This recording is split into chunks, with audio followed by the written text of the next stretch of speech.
So, Lone Rider here with the Purple Heart Armory VB Fetter. Um, Again, I'm not going to try and pronounce his name, but the maker is a Czech Smith Victor. His last name starts with a B. Go on Purple Heart Armory's website. You can find the full spelling of his name.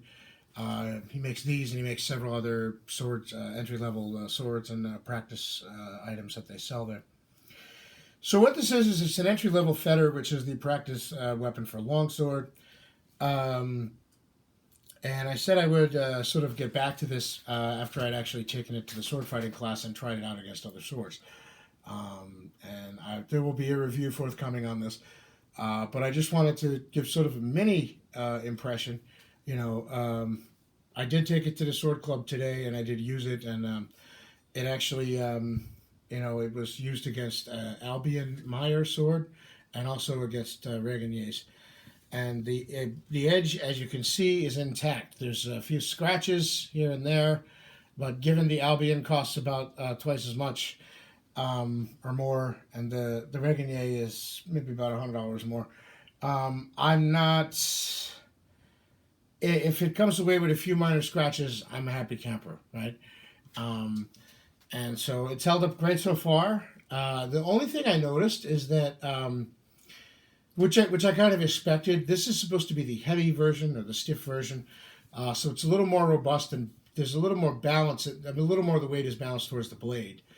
Normally a sword will balance here at the edge of the shield. This one balances a little bit out. It's not that much heavier than other swords, but what it is how the weight that's there is distributed. This has more presence in the blade. The blade is slightly thicker than a Reginier and slightly wider further down. Like they're both, a certain width around here, but down towards the end, this one stays wider. So basically, in the bind, it's actually easier to wind against your opponent's sword. The sword has a little more mass in the blade, and it makes learning this a little easier. A lot of the bind work where your sword is against another sword, and you're trying to feel the movement of the opponent's blade and what it is they're doing, or going to do, more importantly. You just have more like contact area because the blade's wider, etc. It certainly allows you to impart force in the bind against the other person's sword, but it also allows you some feel back. Now, people have said swords like this, which are heavier, it's actually harder to get the fühlen or feeling in terms of feedback from your opponent's sword. But the thing is that I haven't noticed that. Then again, I'm not an expert. I've only been doing this for a little while, so maybe I'm just not nuanced enough to pick up on that. However, so far, it isn't a problem in the bind. And again, if anything, in terms of exerting force in the bind, you have an advantage. You have more material here, more mass, etc. Likewise, a slightly thicker, more robust edge, less likely to get damaged. Again, this went up against swords that cost twice as much, and there's a few dings and scratches. If a few dings and scratches is all you're going to get, bravo. I'm fine with that. Because some swords get pretty chewed up. And, I'd pick up this and then I'd pick up one of the other guys' Reginiers and I'd be like, wow, the Reginier feels so much lighter. It's not that this is that much heavier. It's that the Reginier, the point of balance is like all the way further back towards the hand. This has a little more mass in the blade. And again, that's not a bad thing. I could see maybe somebody would be concerned about safety if you were going full out, like in a tournament type setting or just really aggressive sparring. The thing is, for practicing at the sword club on a daily basis, it's usually not an issue. Nobody's going flat out because nobody wants to kill the people that they have to practice with next week, vice versa. Certainly as a sword for practicing with, it's not a problem. And as a noob, I don't mind having a robust sword. The handling might not be as great as something a little more nimble, but a robust sword will last a long time, right? Hopefully.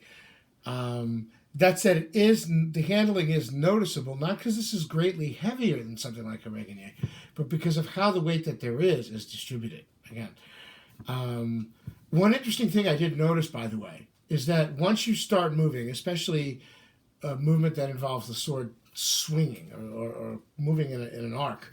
For example, if you do a false edge cut, right? Once you started swinging past a certain point, it'll want to just continue on its own. So that blade presence, yeah, it's a little harder to get things moving. It might not be as fast, but or it might just be more work for you to make it fast, which is okay. So you get a little more workout, right? But the reality is, once you do start swinging it, it wants to continue. It wants to move, and yeah, I mean, it